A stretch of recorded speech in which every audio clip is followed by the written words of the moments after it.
5월 24일 주일입니다. 오늘도 각 가정에서 예배하시는 성도님들의 심령과 예배의 초소마다 하나님 친히 임재하시고 풍성한 은혜 베풀어 주시기를 주님의 이름으로 축원드립니다. 함께 하나님 말씀을 찾겠습니다. 사도행전 5장 40절에서 42절까지 말씀입니다. 사도행전 5장 40절에서 42절까지 말씀입니다. 말씀 가지고 지난주에 이어서 교회의 본질을 붙잡읍시다. 교회의 본질을 회복합시다. 라는 제목 가지고 함께 말씀 나누기를 원합니다. 사도행전 5장 40절에서 42절 말씀을 제가 읽어드리겠습니다. 저희가 옳게 여겨 사도들을 불러들여 채찍질하며 예수의 이름으로 말하는 것을 금하고 놓으니 사도들은 그 이름을 위하여 능력받는 일에 합당한 자로 여기심을 기뻐하면서 공회 앞을 떠나니라. 저희가 날마다 성전에 있든지 집에 있든지 예수는 그리스도라 가르치기와 전도하기를 쉬지 아니하니라. 아멘.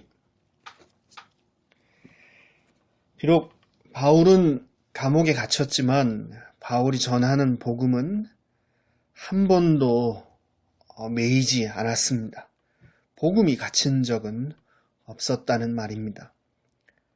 역사 속에서 교회는 수없이 핍박과 공격을 받았습니다. 그러나 교회가 전하는 복음은 그때마다 더 확산되었습니다. 사도행전을 읽어보면 교회가 받은 핍박에 대한 기록의 끝에는 늘 하나님의 말씀이 흥황했다라는 결론이 있습니다. 핍박이 왔는데 결론은 오히려 말씀의 부흥이 있었다라는 것입니다. 성도는 잠시 있다가 없어지는 안개같이 덧없는 것을 붙잡은 자들이 아닙니다. 우리는 참되고 영원한 복음을 붙잡았습니다. 어둠이 짙어지면 별은 더 빛이 납니다. 그렇듯 시대가 어두울수록 복음은 그 영광을 더 드러낼 수밖에 없습니다. 앞으로도 우리 주 예수 그리스도의 복음은 더 힘을 얻어 전파될 것이고 세계복음화가 완성되는 그날, 멀지 않는 그날에 우리 주님이 다시 오실 것입니다. 목사 노릇하기가 힘들어질 것을 걱정하는 것이 아닙니다. 예배당 문이 계속 닫혀 있는 것을 걱정하는 것도 아닙니다. 걱정하며 기도하는 것은 이것입니다.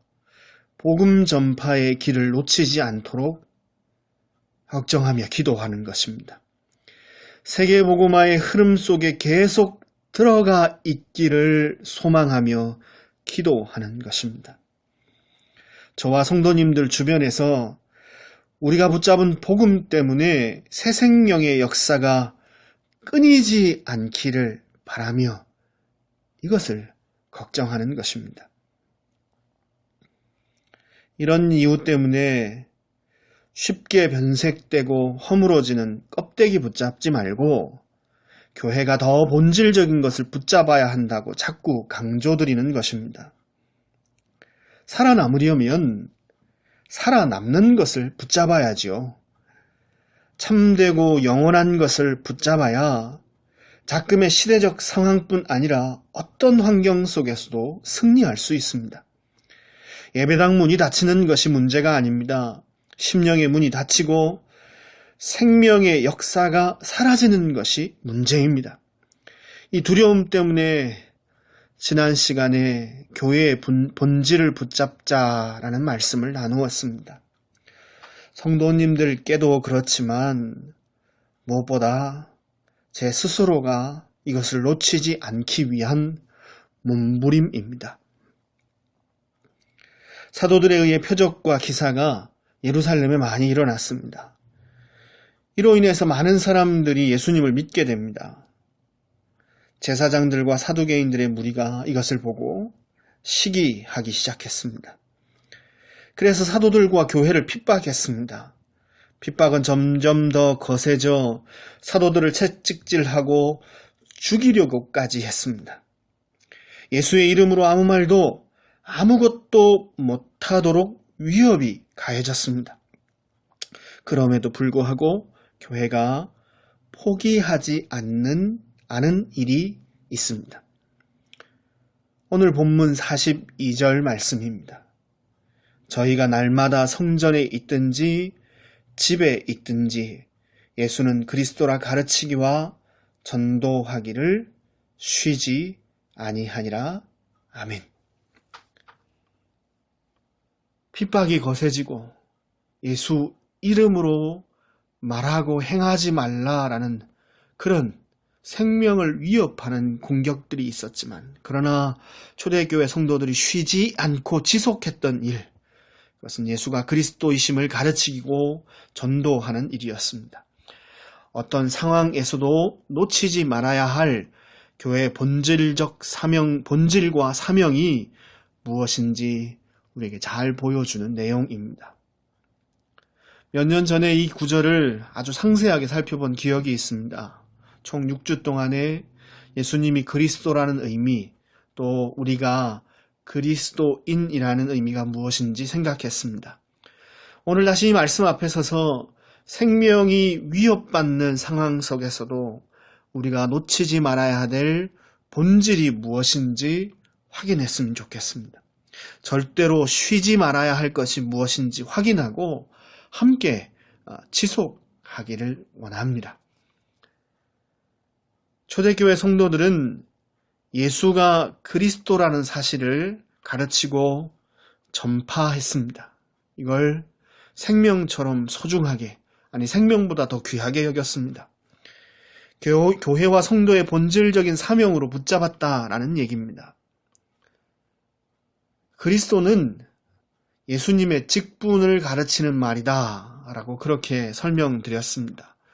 예수님은 이 땅에 오셔서 그 직분, 그리스도라는 직분을 따라 행하셨습니다.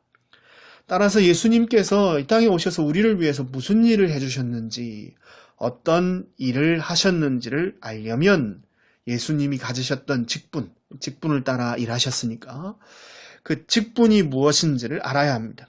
그리스도라는 직분, 그것이 무엇이냐라는 것입니다. 그리스도는 메시아라는 말의 번역입니다. 구약에서 기름 부음 받은 자, 즉 메시아로 불린 직분이 있었는데요. 그 직분은 선지자, 제사장, 왕, 이렇게 세 가지 직분입니다. 따라서 초대교회는 예수님께서 그리스도이심, 즉 예수님께서 선지자요, 제사장이요, 왕의 사역을 하셨다라는 것을 가르치고 전파했습니다. 그리고 그 일을 쉬지 않았습니다. 선지자는 무엇을 하는 직분입니까? 하나님의 말씀을 전하는 사람들이었습니다.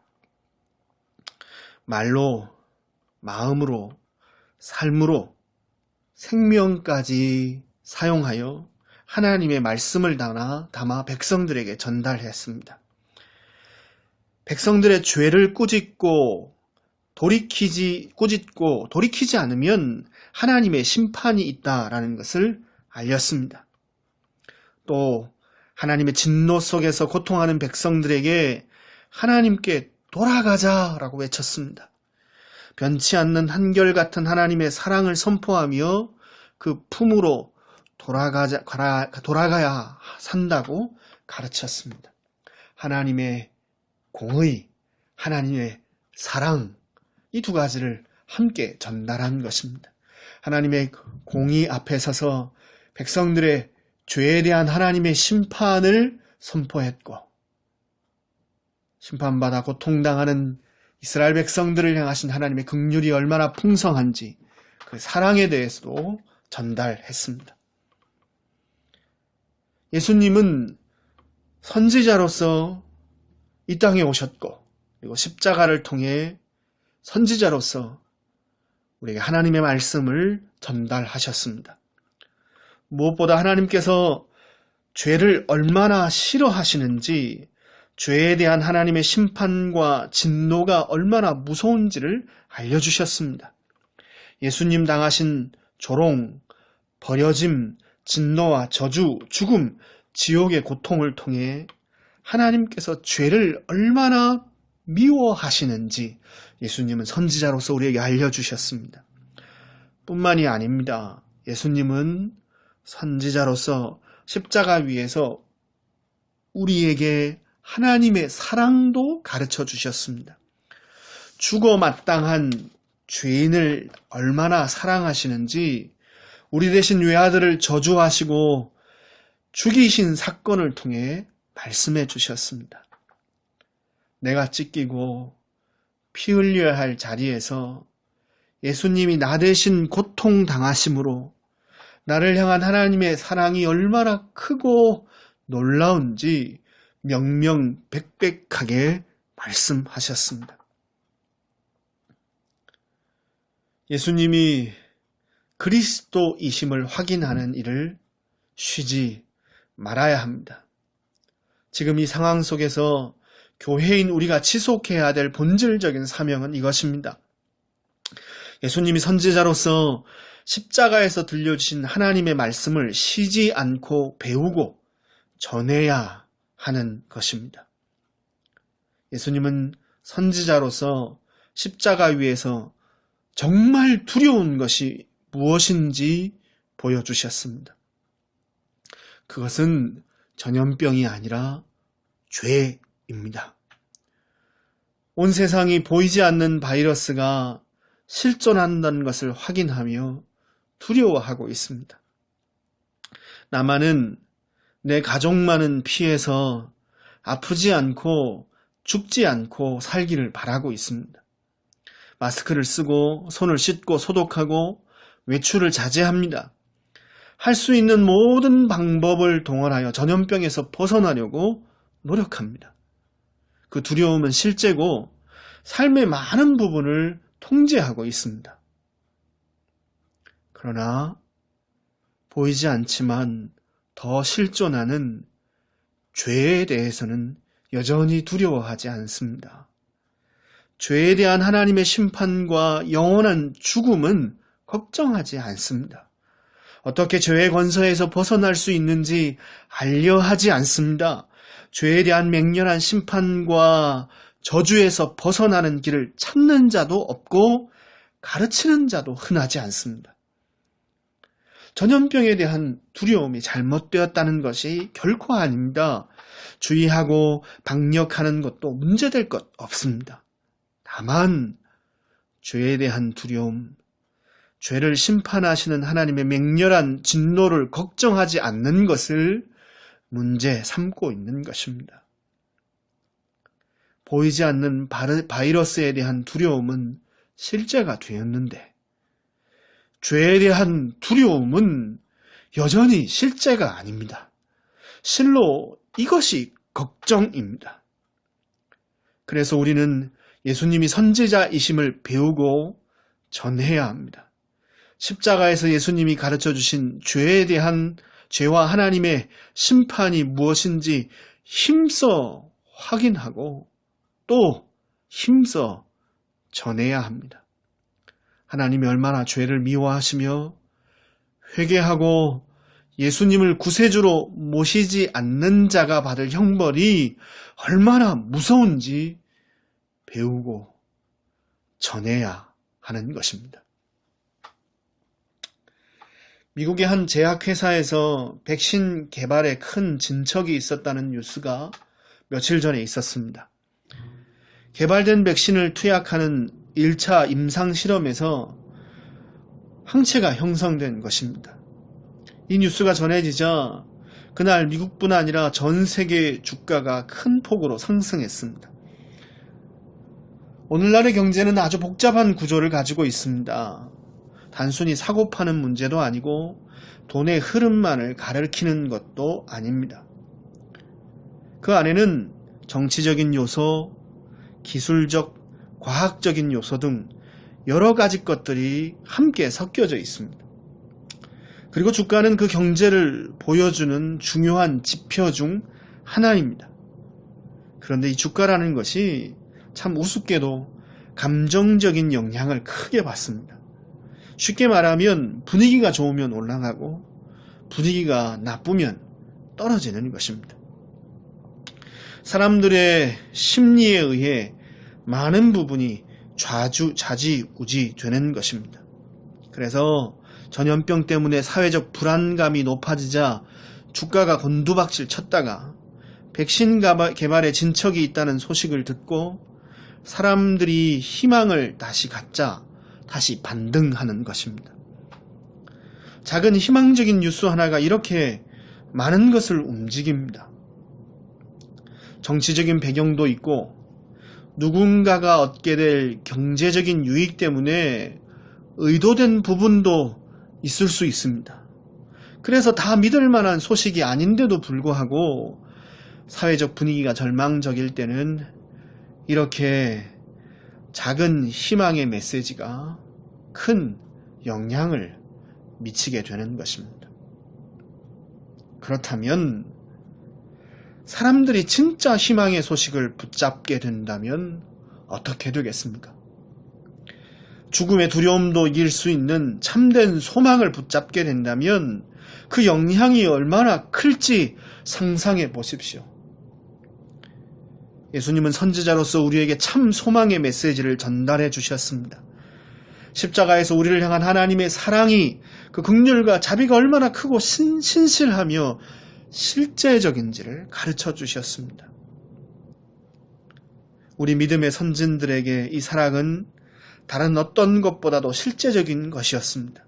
그래서 때로는 칼에 찔리고 톱에 켬을 당하고 불 속에 던져져도 두려워하지 않았습니다. 그 어떤 것도 하나님의 사랑에서 자신을 끊을 수 없다는 것을 알았기 때문입니다. 외아들 예수님을 우리 대신 죽음에 내어주시고 우리 대신 진노와 저주를 받게 하실 만큼 우리를 사랑하십니다. 아들의 핏값으로 사신 당신의 사랑하는 자들이기에 전염병뿐 아니라 그 어떤 것도 죽음까지도 우리를 영원히 멸망시킬 수 없습니다. 우리에게는 예수님 안에서 영원한 생명이 약속되어 있기 때문입니다. 이 사실을 이 예수가 그리스도요 선지자이심을 초대교회는 가르치고 또 전파했습니다. 그래서 어떤 두려움도 그들을 이길 수 없었고 두려움에 있는 자들을 살릴 수 있었습니다. 예수가 그리스도이심을 예수님께서 선지자로서 우리에게 전해주신 하나님의 사랑을 힘써 배우고 전파합시다. 보이지 않지만 죄가 얼마나 두려운 것인지, 죄를 향한 하나님의 맹렬한 심판과 저주가 얼마나 무서운 것인지 예수님 십자가에서 들려주신 그 메시지를 전달합시다. 예배당 문은 닫혀 있어도 우리의 심령 가운데 누리고 이 소식은 전달합시다. 예수님이 십자가에서 그리스도로서 우리에게 들려주신 하나님의 사랑, 죽어 마땅한 이 죄인들을 위하여서 그 아들을 대신 진노와 저주 가운데 죽음 가운데 내어주신 하나님의 사랑이 얼마나 크고 놀라운지 누릴 뿐 아니라 이 사실을 증거합시다. 그래서 내 심령뿐만 아니라 우리 주변에서 새 생명의 역사가 끊이지 않도록 성령의 역사하심이 예수가 그리스도 되신 사실이 누려지고 전달되는 곳에서 끊임없이 일어나도록 초대교회 성도들처럼 예수가 그리스도이심을 가르치고 전파하기를 쉬지 않는 은혜가 있기를 바랍니다. 예배당 문은 닫아도 이 일은 쉬지 않는 저와 여러분 되기를 주님의 이름으로 축원드립니다. 기도하겠습니다. 하나님, 2달이 넘게 예배당 문이 닫히고 함께 예배 드릴 수 없는 초유의 사태가 이어지고 있습니다. 앞으로 함께 모일 수 있는 환경이 열려질지라도 이전처럼 마음껏 찬양하고 교제할 수 없는 일들이 당분간 지속될 거라는 그런 좋지 않은 뉴스들이 연일 들려집니다. 이런 때에 교회인 우리가 쉬지 않고 해야 할 일이 무엇인지 놓치지 않게 도와주십시오. 건물인 예배당 문은 닫히더라도 우리의 심령 안에서 또 우리 주변에서 끊임없이 일어나야 될 일이 무엇인지 확인하고 초대교회 성도들처럼 그 일을 쉬지 않게 도와주십시오. 예수가 그리스도이심을 힘써 알리고 누리고 전파하는 저희들 될 수 있게 인도해 주십시오.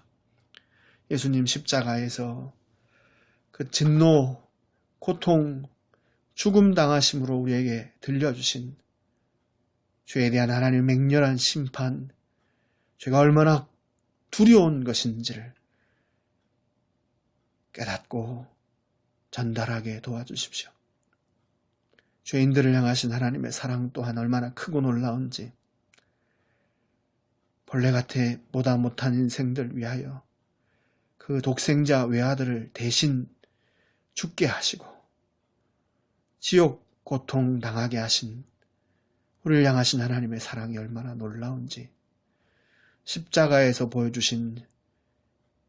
들려주신 예수님의 선지자 사역 통하여 이 사실을 누리고 전달할 수 있도록 도와주셔서 우리 심령 안에는 새 생명의 역사가 끊임없이 일어나게 하시고 우리 주변에서도 동일하게 우리가 증거하는 이 복음 듣고 사람 살아나는 역사가 날마다 있게 하시되 멈추지 않고 쉬지 않고 이 역사를 경험할 수 있게 도와주옵소서. 예수님 이름으로 기도 올리옵나이다. 아멘. 찬송가 94장 우리 말씀 생각하면서 찬송가 94장 찬송하겠습니다. 예수님은 누구신가 의는 자의 위로와 없는 자의 풍성이며 천한 자의 높음과 잡힌 자의 노임되고 우리 기쁨 되시네. 예수님은 누구신가 약한 자의 강함과 눈먼 자의 빛이시며 병든 자의 고침과 죽은 자의 부활되고 우리 생명 되시네. 예수님은 누구신가 주한 자의 정함과 죽을 자의 생명이며 죄인들의 중보와 멸망자의 구원되고 우리 평화 되시네. 예수님은 누구신가 온 교회의 머리 만국인의 구주시며 모든 왕의 왕이요 심판하실 주님 되고 우리 영광 되시네.